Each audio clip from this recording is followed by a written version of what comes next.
And we're back. We're back. We are. Thank you, fellas. back. Thank you, ladies. Welcome back to the Free Jazz Podcast, ladies and gentlemen. This is episode 99 right now. You know what I'm saying? You're tuned Episode in here 99. with Jeezy's here to your right, and K-Sin goes to your left. You know what I'm saying? Sin goes across the room right now. Hey, to my guys. right. But hey, guys. You know what I'm saying? We here. It's the Free Jazz Podcast, man.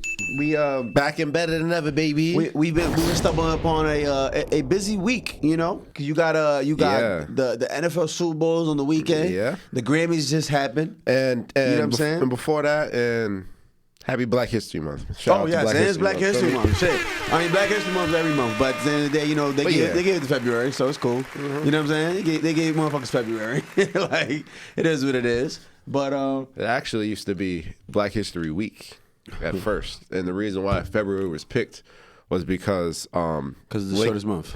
Nah, I know it's not that. I know it's not that, but because Frederick Douglass's birthday is in February, and Lincoln's birthday, the one who freed the slaves. Man, fuck Abe. I'm telling you. And then it used to be Black History Week, and then back in the 70s when Black Power started to rise, it became the month of February. So so it was kind of like a Juneteenth kind of thing. Yeah. It was an uproar. It was like, all right, 3 more weeks. Like, everybody just chill. But yeah, the two prominent birthdays of Frederick Douglass, who was big in that, and Abe Lincoln, who shout out to Frederick Douglass. But Abe Lincoln, I mean, he cool and all, but I'm pretty sure, Abe Lincoln was hunting vampires and shit last time I checked. What the fuck is that? I don't know. Abe Lincoln vampire hunter is crazy. I don't know, son. I feel like Abe Lincoln just stood up because, you know, he was just like, fuck it. This is what we all doing right now. We from the North, you know what I'm saying? Shout out to Springfield, Illinois, and all that. You know what I mean? But anyway, listen, man. Grammys, man. Let's talk Grammys. I don't know if you saw it. It was crazy. Yeah. So a lot of people, especially a lot of people in this generation, the younger generation, have no idea who the fuck Killer Mike is. Did you hear what's going on with Killer Mike? He won a Grammy. I saw a Grammy. He clean sweep 3. He clean sweep best rap album, best rap song, and best rap performance. I saw that. Shout out to Killer Mike. And best rap song and best rap performance, Andre 3000 and Future were on those songs. And I don't want to forget this young lady's name, but I definitely don't remember. But y'all can go ahead and Google that. Shout out to Killer Mike, and it's funny. Shout out my cousin P because he really put me on Killer Mike and Run the Jewels. He's one half member of Run the Jewels, and I knew Killer Mike more so from the side of the political side, or the liberator side. Right. I didn't really tune into actually. Yeah, because I was about to say, name me one Killer Mike song. But I've been listening. I've been bumping his album this year. No cap. You bumped it? You didn't listen to it? I swear to God. Can you name one song? Yeah. Name it. On the album, or it doesn't matter. Any Killer Mike song. I'm just trying to see something. I'm not down to let you listen to it, but can you name a song? Not off the top of my head right now. Yeah, that's fucked up. But feel me? I've had it on my playlist. I would have just said the intro. I'm sure he has a song called The Intro. You could have just said the intro or the outro. You would have got right. He has a few nice songs on there, and I've been recent, bro. Literally, last year, my cousin, he had an extra ticket to Run the Jewels concert in the city. Motherfucker took you to a Killer Mike concert? Bro, literally. I would have been so tight. The day before, he was like, yo, we out to this concert tomorrow? I'm like, word. I was like, all right, boo. I went there. I'm like, yo, this shit. There's nothing but 35-year-old men in there. Yo, it was. I guarantee that. It was a nice mixed crowd. Like I was, and then after that, I started listening to it, and then I'm like, yo, this I like it. And my thing is, I think that as far as the Grammys are concerned, a lot of people are outraged, don't really know who he was and all that. Yeah, that's the problem. I definitely understand from that aspect, but at the same time, I feel like in Grammys and giving those awards, I don't think it should necessarily be a popularity contest. I think it should be about content. You feel me? True. I'm not saying I don't think he should have won. Right. But I'm saying let's talk mainstream media. A lot of the ones that are most popular as far as content and actual music are concerned, there are a lot of artists that are better than a lot of people in the mainstream. Right. The quality. That's what I'm saying. I don't think it should just be about streams. I don't think it should just be about. I'm pretty sure the Grammys have proven that before. I know, and that's what I'm saying. I'm not saying Killer Mike should have necessarily won. Within the past year, I started actually listening to Killer Mike. You feel me? And people don't know Killer Mike's been around since like the early 2000s. Like Killer Mike's been a name name. Like, I remember Kendrick on To Pimp a Butterfly, he gave him a big shout out. He said, motherfuckers want to talk like they missed when hip hop was rapping. Motherfucker, if you did, then Killer Mike would be platinum. Your priority is fucked up. Enemy ain't gone shit. Like, when he said that, like, it made people realize, a lot of people went, and this was like 2015. People were like, who the fuck is Killer Mike? And then people realized, like, oh, he's one of the most lyrical Southern rappers. That's what I'm saying, yo. Like, he's one of them ones from Atlanta. From Atlanta. Yeah. Killer Mike, he was from them Outcast, Dungeon Family days. Yeah. Goody Mob. Like, he's from that era. And like I said, I knew him from the more the political side, like filming the David Banners of the world. Right. You feel me? That's how I knew him more like that. I knew him more like that too, rather than actual music. And literally within the past year, I started actually listening to some of his music. I'm like, yo, nah, he's really talking. Yeah, I can't name a Killer Mike song though, for sure. That's okay. Like, Kassanat went off on his live stream. Like, yo, who the fuck is Killer Mike? I saw that. And I'm like, all right, I gotta remember he's like 21, 22. So like, I'm like, but still, I'm like, my man's a kid. He really don't know. Like, if I'm too young for Killer Mike, a 21-year-old don't got no idea what the fuck Killer Mike got going on. You know what I'm saying? But I'm happy for Killer Mike. You know, he deserves. But you know what it is also? The outrage. A lot of it is because he beat Drake's album.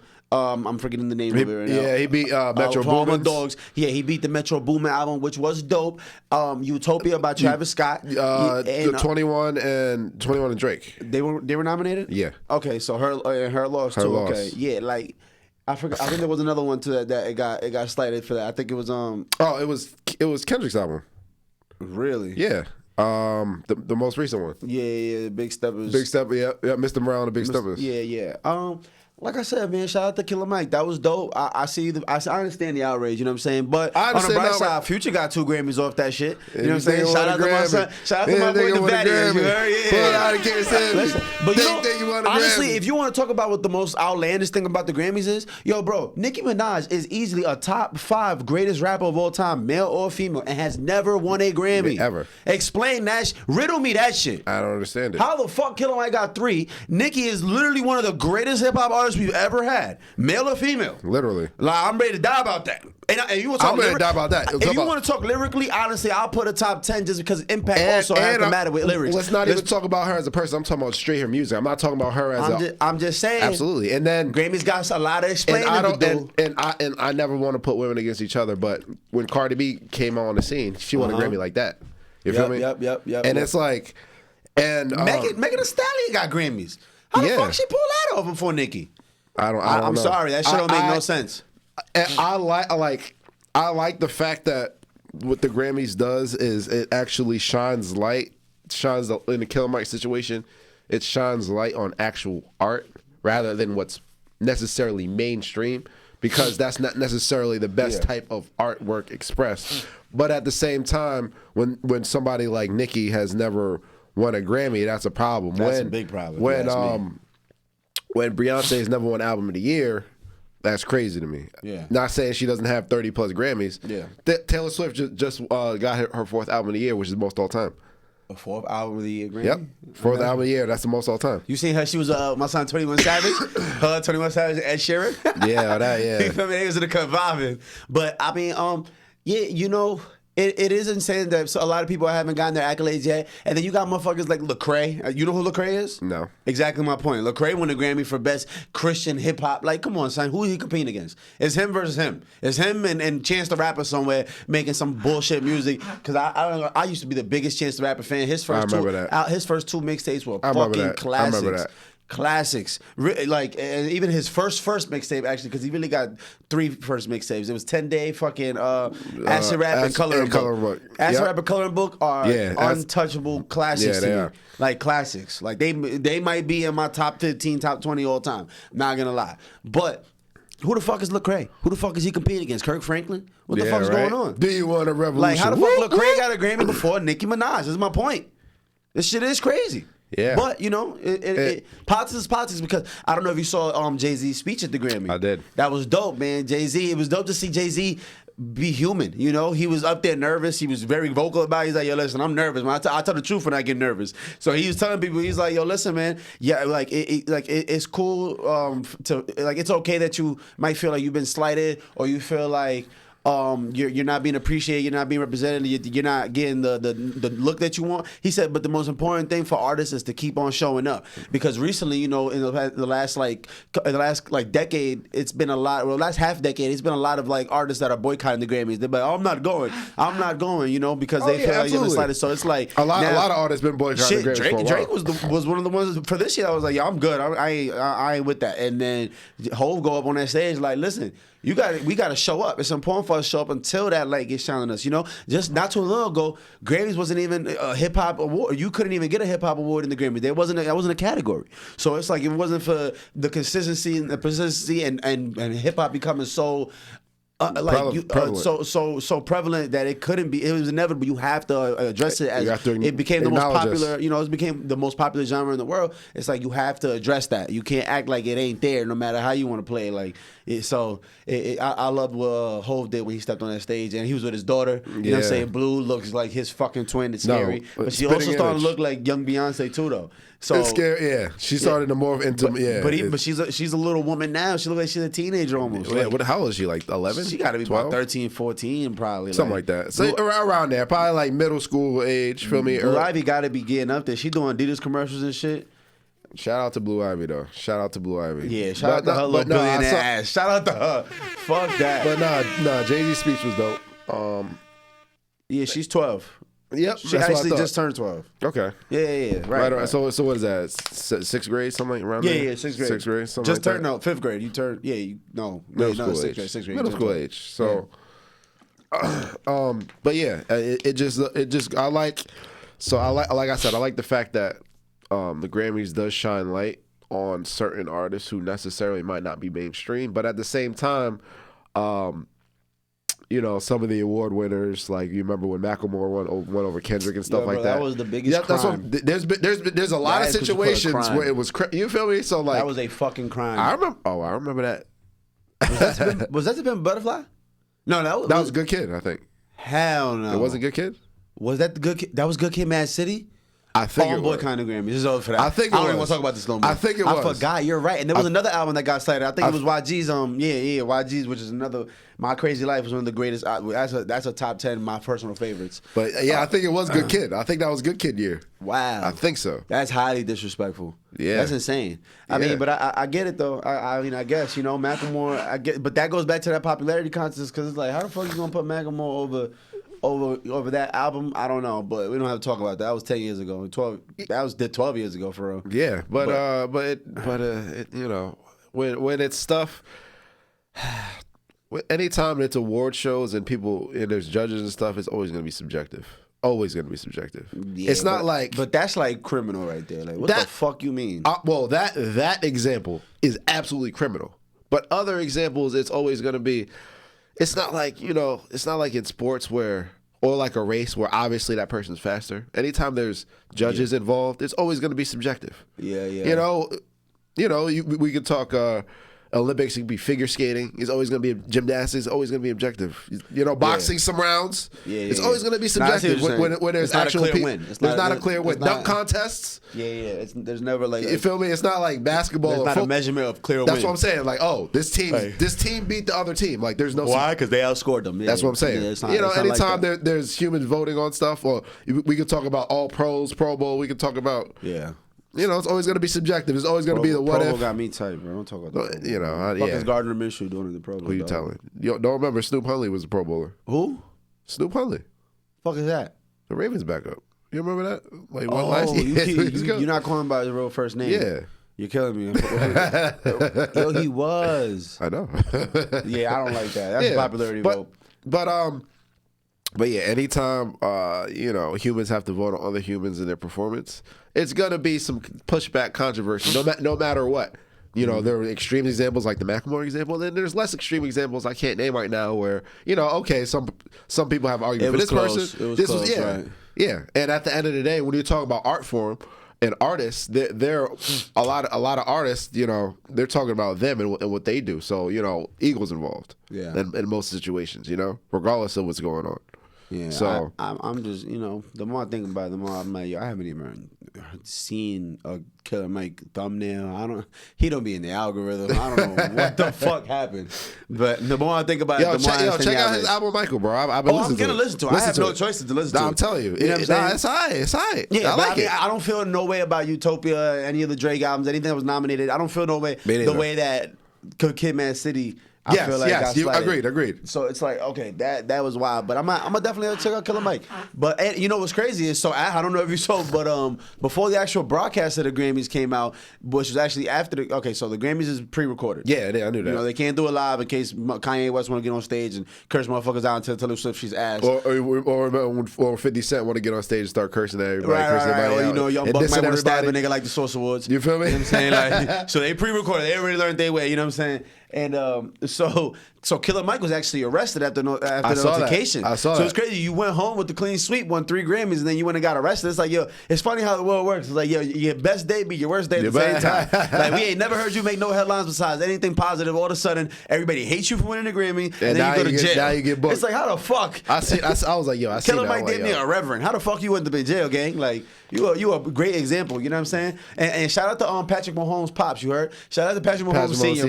My son out here catching his third DUI. You know what I'm saying? Free game. You know what I'm saying? Matter of fact, hit me if you need bail. I'll just, you know what I'm saying? I'm gonna need interest on that, respectfully, because your son makes $70 million a year on the field. Respectfully, I need that interest. You feel me? I did see that. Listen, if I'm Patrick Mahomes' father, I don't give a fuck. There ain't a crime I can't commit. My son got $700 million in the bank right now. He not even 30. I'm slapping white women, police. I don't give a fuck. It's lit. Come get me at the precinct, motherfucker. Ain't nothing we can't do when you got $700 million. Yo, Patrick Mahomes' pop seems he seems like he's a real motherfucker. The old big head that be at the Elks clubs. Yeah, my son is outside. Be out there outside bops. Feel me? Nah, I ain't gonna lie. Mahomes' whole family, he got that bag and they started wilding. His little brother caught rape charges. His pops out here got his third DUI in but so much time. You know what I'm saying? And Pat, you know what I'm saying? His pops got more DUIs than Patrick Mahomes got Super Bowls. That's crazy. You know what I'm saying? Like, he does. But I ain't mad at that. You know what I'm saying? Play his fuck up. Speaking of Super Bowls, the Super Bowl coming up. Speaking of transition, come on, man. Let's talk about it. All right. Before we get to the actual game. Yeah. What's up? Let's talk. Who originated Super Bowl halftime show being such a spectacular? Who originated it? Yes. Why it's such a spectacular event? Do you know where that stemmed from? What happened? I know. I was gonna guess that. I was gonna guess Michael Jackson.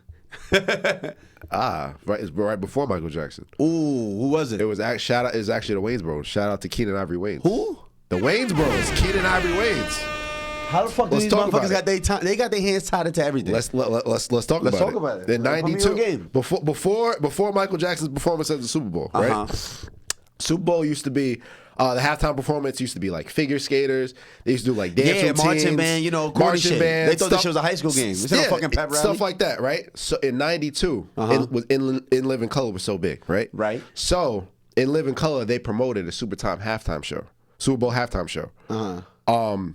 And during the Super Bowl in '92, they lost over 10% of the viewership. They switched over to In Living Color to watch their Super Bowl halftime performance. And a large percentage of that never came back and watched the Super Bowl again. So the NFL was not having that. After that, in '92, guess what? Next year, they booked Michael Jackson for $1 million. They said, we not having that. And that's crazy because they don't even pay nobody no more. No, they don't pay nobody. You don't get paid for the Super Bowl. No. They give you a budget, but you don't get paid. They be like, how much you need? $8 million? All right, come on the weekend. Like, let's do this. But he didn't get $1 from that. Rihanna, how much you need to make this happen? Bet. Usher not getting $1. But Usher's smart. Usher capitalized. He dropping an album the day of the Super Bowl. He's not playing. You feel me? And shout out to Usher too, because I just found out Usher's Confessions is the last R&B album to go diamond, and that just happened for him recently. Shout out to streaming. Shout out to 2024 because that's the only way that's possible. That's crazy. Fucking amazing. But that's crazy. But yeah, if it wasn't for In Living Color, and they took away. Think about it. It was like 10% is a lot. 10%. Yo, if you got 10 million people watching, that's 1 million people. That's 1 million people that got the fuck up out of here and didn't come back. And we talk about Super Bowl, so let's say it was 50 million people. That's 5 million people that turned over their living color to see their halftime show, and a large percent never turned back to Super Bowl. And about 4.5 million that was the black. NFL was like, hell no, we not doing this no more. Get Michael MJ Jackson on the phone. Get Michael Jackson on the phone right now. The most light-skinned black motherfucker we know. That's what I'm saying. So the Wayans Bros And In Living Color is the reason why it's such a big, spectacular show now. Yeah, because before it was just marching bands, it was just shout out to Janet Jackson's titties. Shout out to a lot of shout out to Prince. I'll never forget watching the Colts versus Bears. The Saints. Colts versus Bears. No. Yeah, Purple Rain was Colts versus Bears.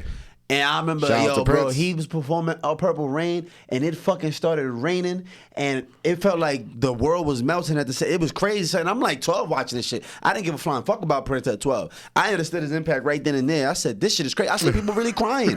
Now, shout out to my son Ian. Ian moms flew to the game. They went to the game. I don't know if you remember that. We was at Ian's crib watching that shit. I don't know if you was there, but I know I was. I was there. And we was in Ian's crib because his mom went to go watch Super Bowl at she went to go watch just for the halftime show. Yeah, people going out there for Prince. And you know what's crazy? I was out to Shannon Sharp, and he was talking about the last Super Bowl. No, his first Super Bowl he played in was in like 90 something, mid 90s, I think. When the Broncos with Terrell Davis, yeah, on the Broncos, and he was saying the highest price ticket was $1,000. And it's crazy because right now the starting Super Bowl ticket is about $8,000. I believe it. Just a starting. Yeah. $8,000. And that shit is insane when you think about it, bro. Who the fuck got $8 million to spend on a fucking game?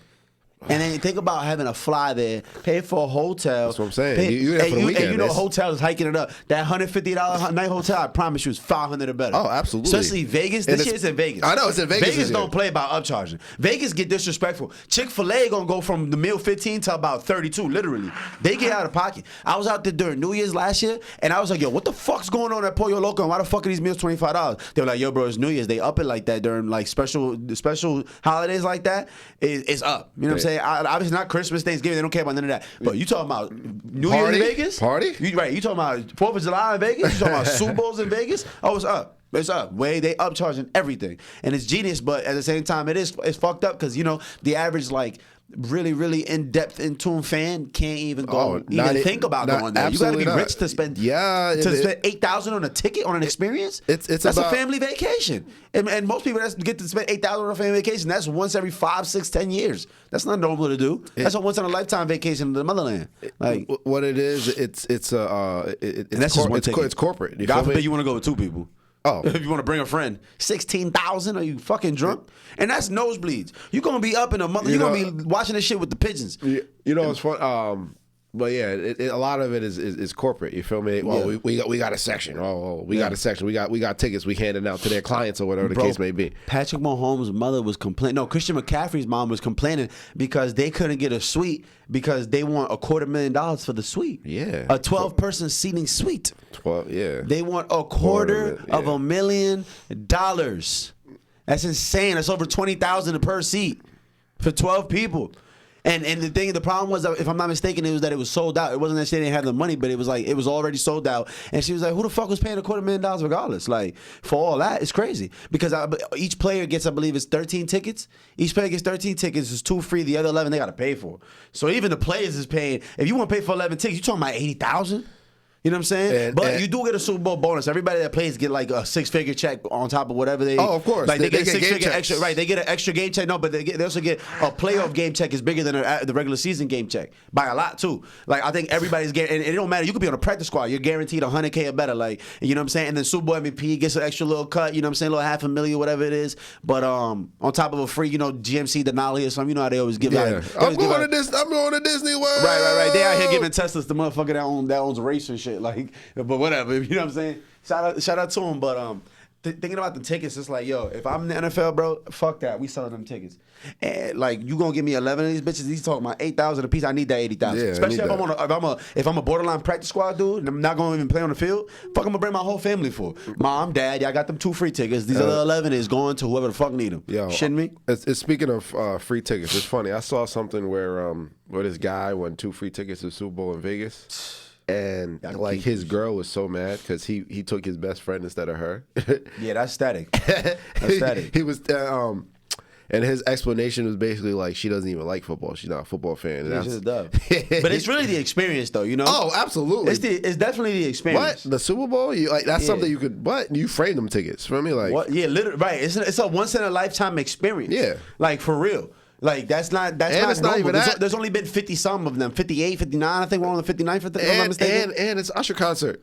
And it's a 20-minute Usher concert. You feel me? Like that shit's gonna go so fucking crazy. Go crazy. So and I can't begin to shout out Jay-Z enough, bro. He stepped into the NFL and this shit got immediately blacker. The NFL immediately got a little extra tone of black to it because it's been nothing but real niggas performing since. You know what I'm saying? Snoop Dogg Crip walking on stage. I remember that. That was real recent. Listen, Snoop Dogg's Crip walking on stage. I seen 50 Cent doing upside down crunches on stage.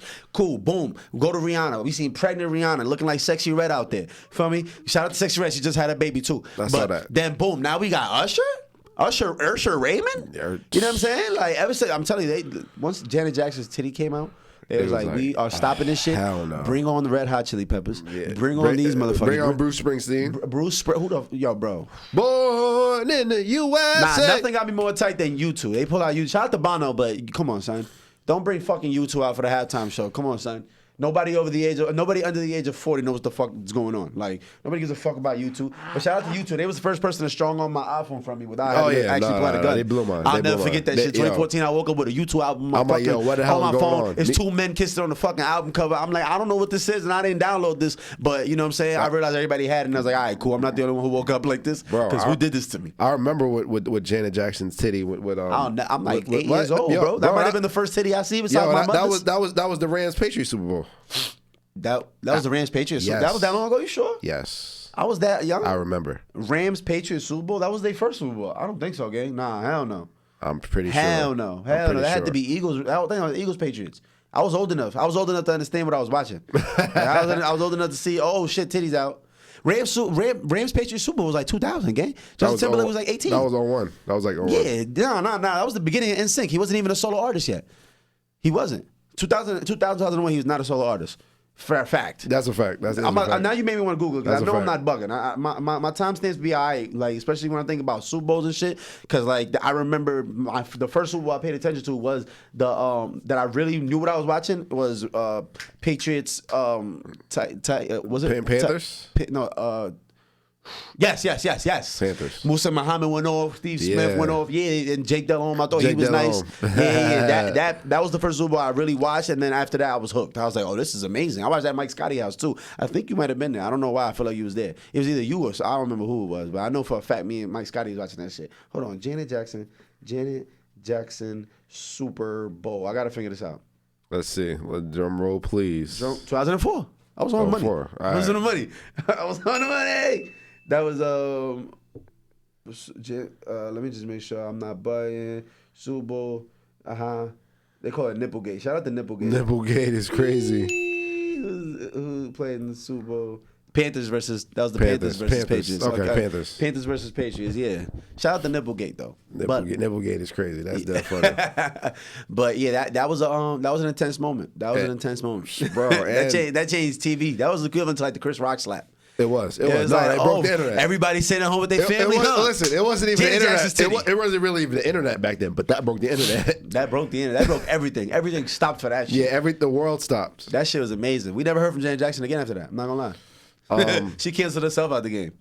And not only that, not only just the game, but like this is like the Christmas for advertisers. You feel me? God. Like all of that, all the advertising budgets, and that's why I can't be mad at the NFL. I can't be mad at the NFL for making them tickets $8,000 because people gonna buy it. Because that's exactly what they were saying is that in the beginning when they try to limit the tickets price to $1,000 and stuff. People would buy 10 of them and then go out and sell them for $7,000-8,000. They were like, "Oh, if y'all gonna pay that, we just gonna charge that." Yeah, it's kind of like Nike now with the reselling business. It's like, listen, we could drop all these Jordans that are at $180, okay, but they're reselling for $300 the same day. It's like, well, shit, these gonna be $240 then. We gonna let y'all eat. Go ahead, take that little $60 on the top, but we need ours.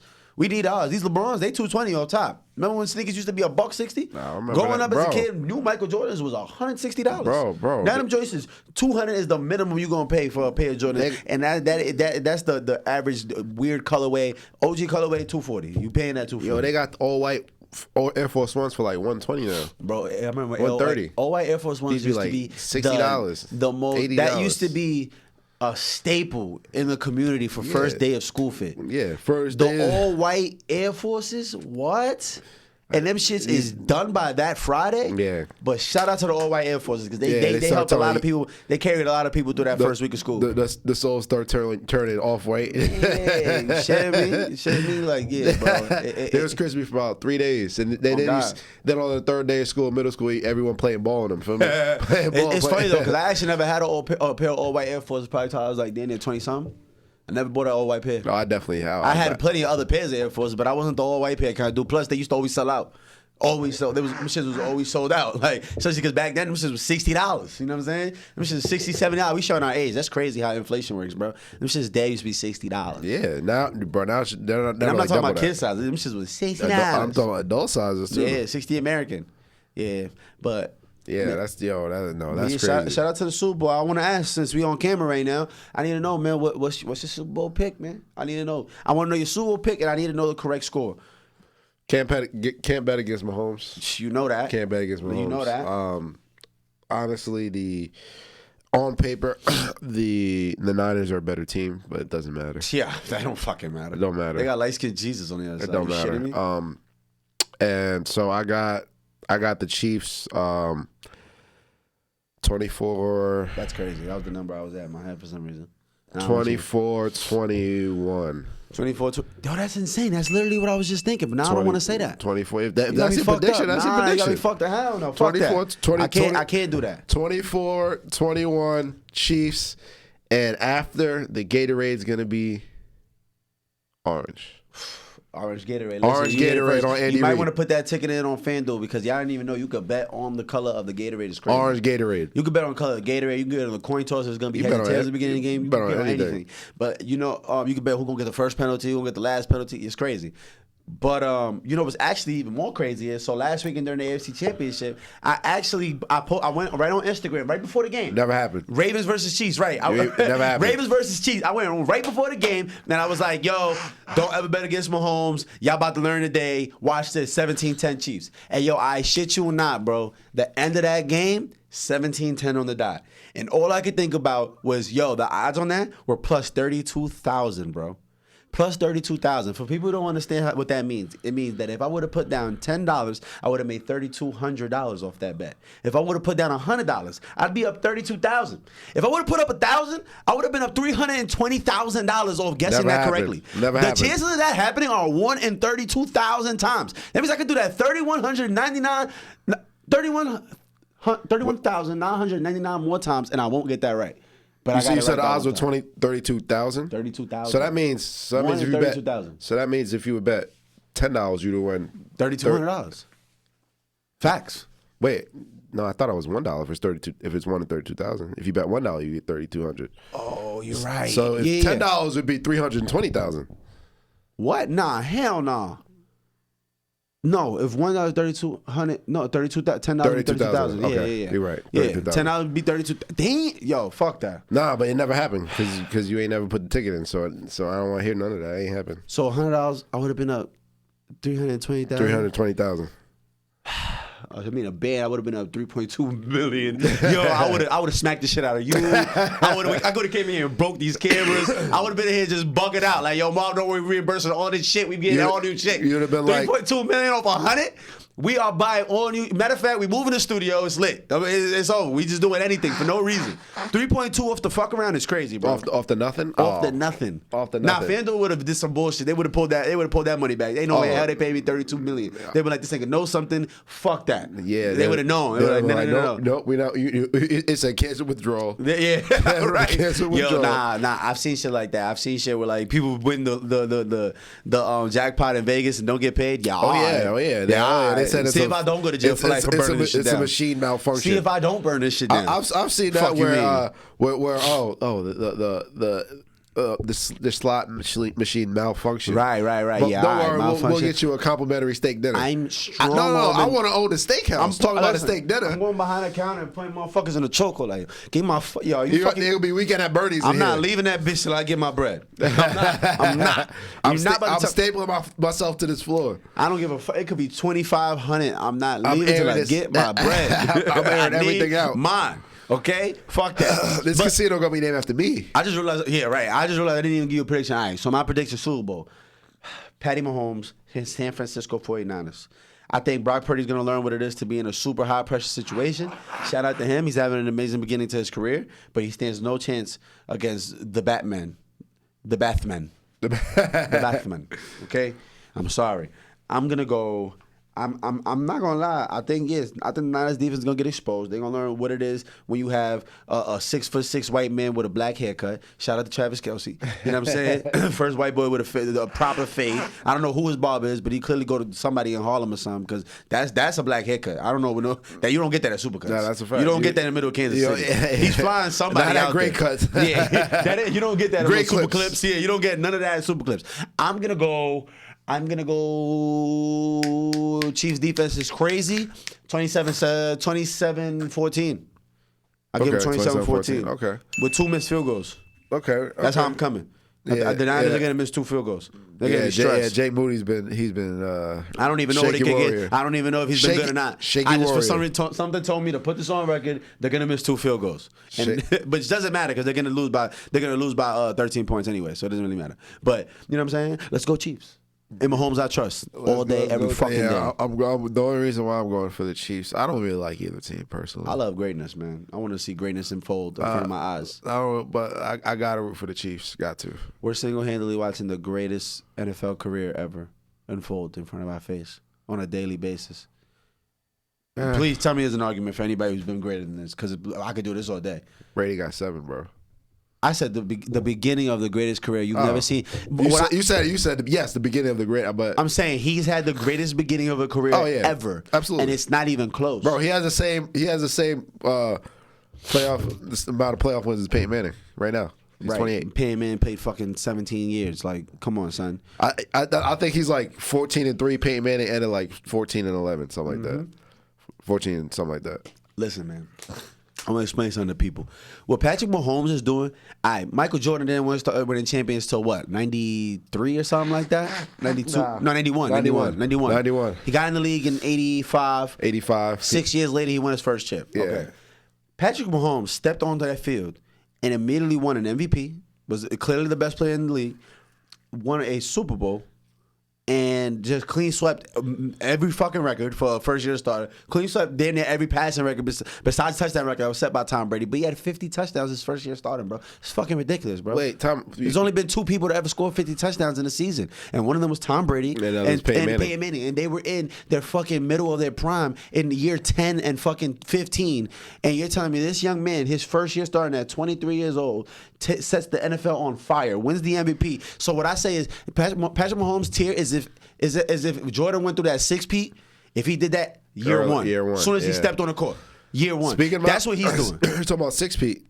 This is his 6th year starting, and he's been to 6 AFC championship games. He's been to 4 Super Bowl, 6 AFC championship games. So for people that don't know, right, the game before the Super Bowl, Patrick Mahomes has been to that game since the first year he started. It's the semifinals. Yeah, the semifinals. Right. The game for the Super Bowl means there's only 4 teams left that have the option to even make it to the championship game. He's been there every single time he's played. And this is the first year that he didn't host it. The first year he wasn't home. Yeah.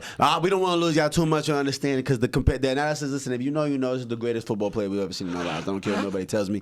I agree. It ain't time bias. It ain't jealousy bias. It's like if LeBron would have went on his Miami tier from day one. Yeah. No, you're right. From LeBron from Miami to fucking to LA chip, if that would have happened from day one. That's what we're watching, and it's the most absurd shit in the world. It doesn't make sense. It's Magic Johnson started his career. Right. Oh, nah. You know what? That's a great comparison. That's a Magic great Johnson started comparison. His career. Rookie year, stepped in, 1 chip. Yeah. 1 chip, feel me? That's a good one. Truth be told, Kareem went down in the finals. He had to play center. You know what? It's Magic start to his career. If we were to compare all sports and think about who had the greatest start to a career, Patrick Mahomes is up there with the greatest starts, and I think Magic Johnson would clearly hold the title though. Absolutely, I'd give it to Magic. Yeah, because rookie year leading the team in, because basketball's a little different. It's the whole team's on your shoulders. You know what I'm saying? Pat had a lot of great help. Not that Magic didn't have some help, but it's just different. All right, you're talking about 22 players, really fucking 40-some positions. If you're talking about special teams, which matters in football a lot. You know what I'm saying? The kicker matters. It's 20-some people that have to do their job correctly. Where in basketball, it's like 7, 8, and as long as two of them got their shit together, we should be all right. Everybody else can fuck up. Us two gonna ball out. You know what I mean? But Magic, I would say it's comparable to the start of Magic. But I'll give it to Magic though. I'll give it to Magic. I'll give it to Magic on that for sure. But they right there. They neck and neck. Let Mahomes get it. I believe. I strongly believe Super Bowls are way more. They hold more value than NBA championships. If you ask me. By a lot. Yeah. And I think that's clearly shown by the amount of dynasties that have been in the NBA compared to the NFL. NFL's only really had like 3 dynasties ever. Yeah, you know what I'm saying? I would agree because basketball, I feel like if you have 1 or 2 guys, it's easier to go. But exactly. And because those same guys that are on offense play defense, so they have a way to dominate the game. They can dominate the game a lot more. Patrick Mahomes has to rely on 12 people on the other side of the ball, 11 people on the defense to be able to do to be able to hold the other team off. You know, that's what made Tom Brady so great, is that he didn't make a lot of mistakes. He allowed his defense to be able to carry him on when he wasn't playing great. You know, his defense, he would give his defense a chance by not turning the ball over, not fucking up, but the defense would turn up and give him the ball back. You know what I'm saying? Stuff like that he could depend on other people. Where basketball, that same motherfucker on offense, Tim Duncan, could give you 30 and also give you 6-7 blocks if he needs to. You know what I'm saying? I believe Magic's career, I believe his rookie year was 1980. I think he won the chip 1980. Was it 80? I thought he was 79. I think it was 1980. I think it was 81.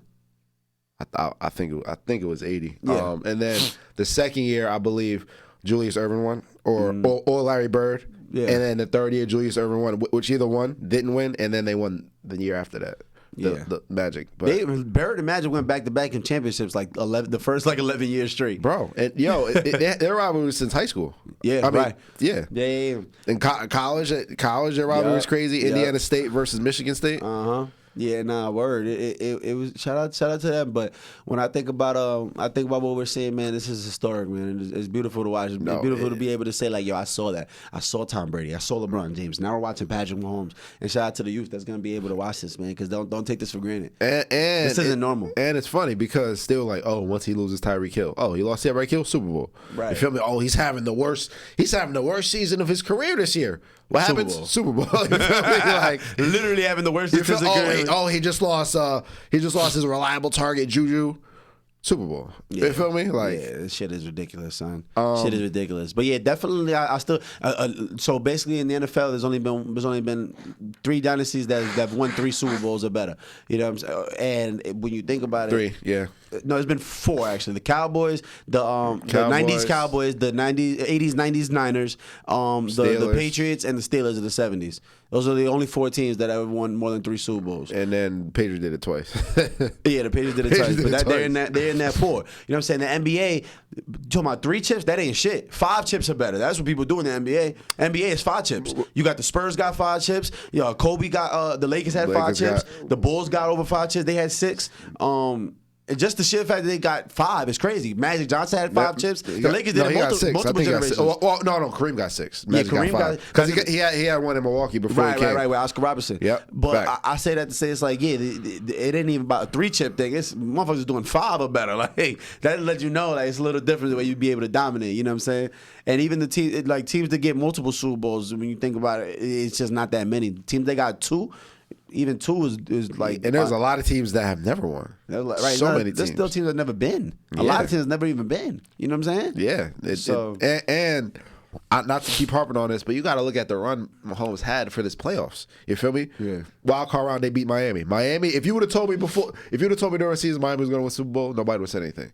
They beat Miami. Nah, they was getting exposed. Every team with a winning record they played, they lost. And then they beat the Bills. You feel me? Josh Allen's best year. So Mahomes' worst year, Josh Allen's best year. I don't think it was his best year at all. But I'm talking about as far as team. Yeah. He had his best team. He had the first time he had a running game.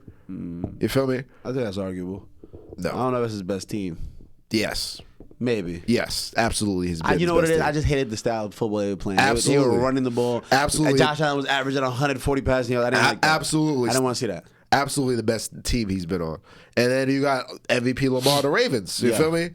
Took down the Ravens. Scorched his ass. That's what I'm saying. And now if he beats the Niners, look at those teams he's beat. As far as, it's not like they beat a fringe wild card team like the Packers or anything who just snuck in. The Browns, you feel me, with Joe Flacco at quarterback. No. These are all teams that we could have saw at this moment. Yep. And he beat them all. Right. No, you are very right. That's true. Yeah, that is true. His path, they say, it's the hardest path to the playoffs. The path to the Super Bowl that he's had, and he definitely pulled it off. But In more serious news, I want to touch on world news for a second. Switch it over. We gonna talk about some real shit. Yeah, got to switch it over. Shit's about to go left because I don't know nothing about what you're about to talk about. Did you hear about what's going on in Syria at all? No, I didn't, and that's exactly why I'm excited to hear what the fuck you got to say. So, what's going on in Syria? Okay, so recently, last week, 3 U.S. Army members passed away off Syrian strikes. And the U.S. recently, retaliated. And all I heard was the news, the headlines, and the faces, and RIP to those 3 individuals, and condolences to their families. But me, I do a little bit more digging, and it come to find out, allegedly from certain Syrians and people in the industry, in the oil industry of Syria, were saying that the U.S. was stealing a lot of the oil in Syria. Okay, like they shouldn't have been there, type of thing. As we do though, that's what we do. You know what I'm saying? And kick doors down, take some shit. And I'm saying that to say that right now, the U.S. they don't want to start a war with Iran. That's what That's what they're not trying to do. Yeah, Syria. we've been there before. Yeah, they're not trying. So the retaliation, we did strikes on a lot of bordering countries around Iran, but we don't want to get into that with Iran right now. But it's just crazy. It's just crazy to see everything that's going on in that area, in that region right now. Right. But if the Syrians went and bombed 3, they killed 3 U.S. Yes, officials on Syrian land. I'm not gonna lie. It sounds like we about to fuck them up. Well, we retaliated this weekend, apparently. I have a quote from one of the head of state of the Syrian oil company. Yeah. The government has repeatedly questioned the role of U.S. forces in Syria, saying they violate international laws and norms. Fahara Jamal Abdul, head of the state-run Syrian oil company, said last July that U.S. sanctions and military presence in Syria has reduced oil production by his company from 385,000 barrels a day to 15,000 barrels a day, and gas production of 30 million cubic meters a day to 10 million cubic meters a day. He said the government has lost control of most of the energy fields because of the U.S. presence in oil-rich areas in northern and eastern Syria. Yeah, we need that. I ain't gonna lie. So, Syrian oil minister says that last July, the U.S. presence in the country has caused the economic loss of about $100 billion U.S. in the energy sector. So, sheesh. It's I always listen. I always know there's more than one side to every story, and I like to uncover whatever that other or both sides is, and come up with my own conclusions. Because of course, the news the news that came up on my feed and everything that I've seen is that 3 dead in Syria. U.S. You feel me? And U.S. is looking to retaliate. But one thing we gonna do is slide. We gonna slide. We gonna slide. We gonna slide. We gonna slide. That's one thing I know is we finna slide. All the troops, motherfucker. We got some money and we ready to slide. We got some rednecks from Nebraska that's about to fuck some shit up. We gonna slide. But I always know that the story never starts in the middle. Like, why did they die? Why would this happen? So I had to do some uncovering to figure out. I don't know if how real that is or not, but it goes to show, why do we have a presence in Syria when we're not allies? Why?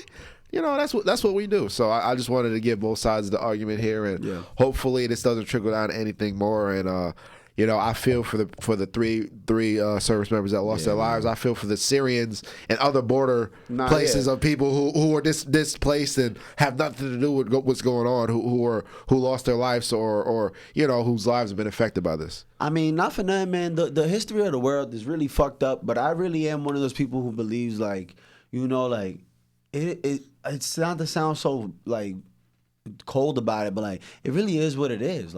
There's just shit going on around this world that's way above our pay grade, way above our understanding, way above anything we could really put our grasp the concept of that.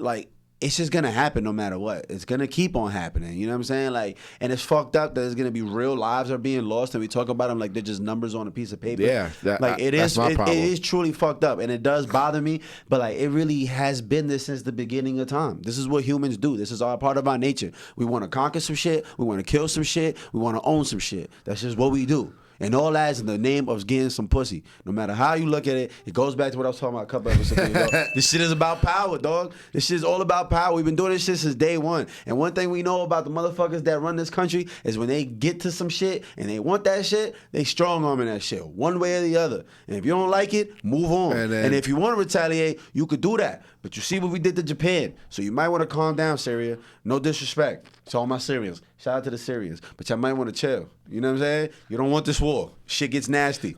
America, give it up. I'm sorry. Don't do that. You want to kill 3 American soldiers? Watch this. I'm not going to lie. It gets nasty. We just did airstrikes on the region up, this man. weekend. It really is fucked up. But like I said, it's part of the world. It's part of our nature. Humans don't exist without war. It's just what we've been doing since day one. We're the only species like this. All the other ones try to respect and stay in their fucking lane. Everybody else chilling. If the lion could be out killing all day, every day. It don't. It's just hungry for this meal that it needs right now. It don't need to stack up all the fucking bodies so that we full for the next 100,000 years. That's how humans think. We think we need to stack for the next, generations on generations. Animals are like, yo, I'm just good for whatever happens today. Like, I'm chilling right here under this rock. Like, it's nice and shady. But humans, we like, nah, we want to build this big-ass temple, too. We don't want to just hide under this tree. We got to build some shit. We got to own some shit. We got to run some shit. You know what I'm saying? Yeah, no, I see what you're saying. But I just think it's human nature. That's all I'm getting at is that it's human nature to get war is part of human nature. It is. And it's fucked up, but it is what it is. But like I said a few episodes ago, I would disagree as far as the whole, like, throughout history of the world, like I said, there was always regional disputes about land and trade routes and stuff like that. Everybody had regional enemies, but throughout world history, conquering the entire world is not as prevalent as you might think it might be. Really? Because when I think about like the Ottoman Empire and fucking Caesar and Genghis Khan and those are a few names. I'm talking about the totality. Those are the most important motherfuckers of all time. Those are the ones that are talked about. They made coins out these motherfuckers. These motherfuckers is important. They on the dollar bills and shit. They got temples. This shit ain't no joke. They was one of them ones. Yeah, it was one of them ones. I'm not saying there aren't examples of it. There are definitely examples of it. Like it take a certain level of like motherfuckers that get into that power for us to really step back and be like, damn, yo, this shit's been the same race this whole time. Like not race, but like it's been the same game that's what you're saying. From the beginning of time. It's been the same game. We've been on that. There's a reason why the English is the most speaking language in the world. It's because the motherfuckers from England, that little ass island up there, was on timing. They was on timing. Now they got the 300+ million people on this side of the fucking world, and we speak their language and we make fun of their accent, but we the ones who sound dumb to them. But it's like, it's been the beginning of time, man. Same thing with Spanish and the different dialects of Spanish. You go to same thing with French. Go to Africa, everybody speak French. It's been a conquering. Portuguese. It's just what we do as humans. We need to conquer some shit. You know what I mean? Like, it's just what we do. It's fucked up. But it is what it is. It's gonna keep on going, and I think it's damn near. I don't know. I was gonna say some dumb shit like it's necessary for human survival, but it's not. But like, absolutely not. It feels like it is. I don't know how to explain it. It's like there's something in our brain and our bodies that's like, nah, we gotta kill our neighbor. Like, it's just what we on. Like, fuck that. Why he got that much fucking food over there? We gonna kill him, and we gonna eat him too. Fuck all that. Nothing's going to waste. Fuck that. You know what I'm saying? It's fucked up. Yeah, man. I just wanted to give some perspective and insight on what's going on. What's crazy? I was thinking about the other day because I was talking about we was talking about human trafficking and all that. And oh shit, I don't want to brush over Vince McMahon before we run out of time because Vince McMahon. Oh nah, he's out of pocket. Shit. He's out of pocket. But he gotta go. Before I get on Vince McMahon, I was talking about human trafficking and I realized like we were talking about how the cartel and human trafficking is going to be their highest profit margin. Like they make the most money off human trafficking. It's not even drugs no more. No, like real soon it's going to be human trafficking that's taking over. And then I thought about it, yo. Human trafficking is one of the first products of all, like one of the first resources in humanity. It's been that. Some of the strongest empires in our existence have been built off human trafficking. Think about it. Yeah. The Egyptians Human trafficking. They built the fucking pyramids off fucking slaves that they found, the Hebrews and the Jewish. You know more of the history than I would. But indentured servants. They were slaves, but they were indentured servants. Human trafficking. There's difference. It's human trafficking. Regardless, it's a big ass workforce. They working for free. They're not working for free. They working for free, essentially for free. Compared to what the fuck they getting, they working for free. Gang. That's what you're saying. You know what I'm saying? Like, and beyond that, okay, you move out the way. When armies take over other villages, they take them, they ravage them. All right, now y'all either soldiers or we gonna kill y'all. All right, y'all gonna fight with us? Cool, come on, let's go. They move on with that. Then you think about how America was built, the slave trade. Slave trade was human trafficking at the core of what it means. Yeah. Literally, and what happened to America became the strongest empire in the world. Of human trafficking. And now what we're seeing is the cartels are slowly becoming the strongest empire in the world because they got the human trafficking is leading into them becoming the richest. They have the type of money to literally go to war against entire countries. And they're just their own country. They're just an organization. That's what's so crazy. Their own country. They took the model of, all we got to do is human traffic a little and we're going to be the richest motherfuckers alive. And what have they been doing? Human trafficking a little and being the richest motherfuckers alive to the point where they are Mexico.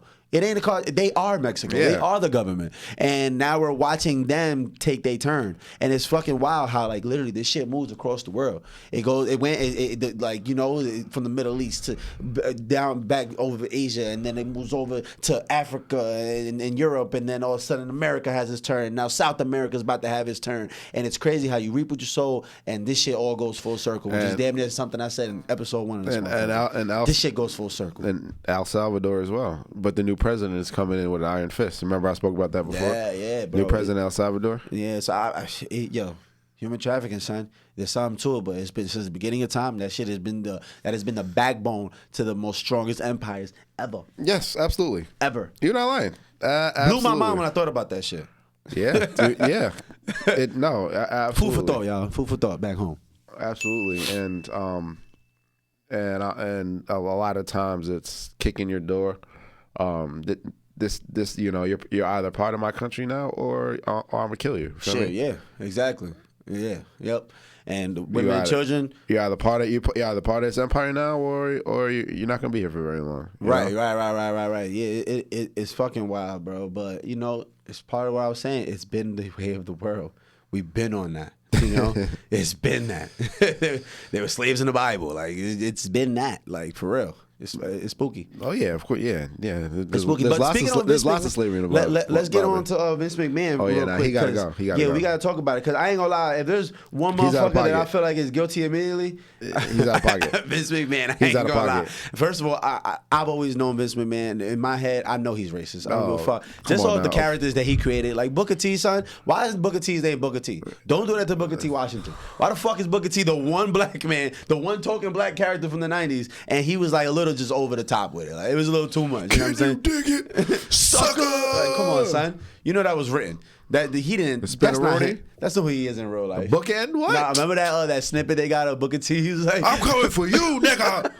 That shit broke character real quick, and you see him literally. He was like, "Shit." Yeah.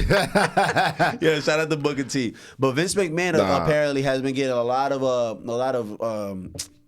lawsuits, and now there's charges being filed. Did you hear some of the details? No, I haven't. Shit, elaborate, please. Let's talk about it. Well, one lady who was working for him, she got text messages and everything, and basically he was negotiating contracts with talent. And they were using her as leverage. Feel me? Like you get to fuck her if you stuff like that. I did hear that. Like you can have your way with her type of thing. Whoa! So that is sex trafficking. By definition. Fuck. And he's a boomer too. So they got it in 4K. All the text and all that. Like they got him in 4K. You know, hey, you can have your way with her, whatever. Talking about multiple guys and all that. He's an idiot, son. Yeah, no, he's not an idiot. He's a sick individual. Yeah, he's scum of the earth for sure. But yeah, not for nothing though. Like that whole wrestling world. I mean, shout out to all the wrestlers and shit. But if you think it's a lot of testosterone, whether it's real testosterone, artificial testosterone, it's a lot of testosterone, cocaine, and steroids. Like it's a lot going on over there. There is. If there's somewhere you're gonna get sex traffic, it's gonna be around a whole bunch of oiled up, 260-pound muscular men. Roid heads. Yeah, roid heads. Yeah, and that's the scary position. I don't think you want to be around no big ass, strong ass roid heads. Like, and they conspiring to human traffic. Like that's fucking terrifying, son. Like, what the fuck you gonna do if the Big Show wanna fuck you? What are you gonna do? He's 7 feet tall, 500 pounds. You can't do shit. You can't do shit. I forgot who their names were. There was prominent names. Of course there was. Brock Lesnar was one of them. Oh God, not Brock. Brock Lesnar was one. Like, fuck. Yeah, like yeah. Literally, shout out to white people, son. They be naming they son shit like Brock Purdy, Brock Lesnar, like Rex Burkhead. That's some shit you name a German Shepherd. You don't name no fucking child Rex, man. Like, come on, son. A 3-letter name. Imagine that be on your fucking license, Rex. Fuck is that? Yeah, you know what I'm saying? Rex Ryan. What's Jay Cutler's real name? It can't be Jay. I don't know. It can't. Nah, I gotta find that out real quick. It's gonna blow my shit. I never found out his name. Shout out to Eli Manning, my son. He's basically, and this is off this one person. There's probably a lot more stories throughout history of this going on with multiple talents, with multiple women in the WWE. But you remember, the first time allegations came out recently, he stepped down from everything that had to do with. Right, of course. But guess what? A few months later, he took back his. He took back his job? Yeah. Ooh, I love that's white privilege at its finest. What's his silence? The noise silence That's white privilege at its finest. But now I don't know. But it's unfortunate. Very random. Very random. Jay Cutler's name is Jay. J. Christopher Cutler. I hate that. That's insane. That's out of pocket. That is out of pocket. His parents need some fucking explaining to do. And he's from Santa Claus, Indiana. Who the fuck named the town Santa Claus? That's fucking wild. Just learning that fun fact. Sorry, that was mad random. I had to put that out there. His name's fucking Jay. Like J-A-Y. That's fucking insane. That is crazy. But yeah. Damn, Vince, man. Vince McMahon, son. But I always knew he was twisted. I'm here for the claps. I'm not fucking with no billionaire that's willing to headbutt motherfuckers on stage. Like, he's out of. Imagine Jerry Jones is running around with football pads on right now. That's what he's on. Like, he be in the mix. Like, he be there. Like, he's part of the show. He's cursing motherfuckers out. He's slapping people with their contract. I ain't gonna lie. Vince McMahon was on some gangster shit back in the 90s. I ain't gonna lie. He was running around slapping motherfuckers, beefing with The Rock. You want to beef with The Rock? You're fired.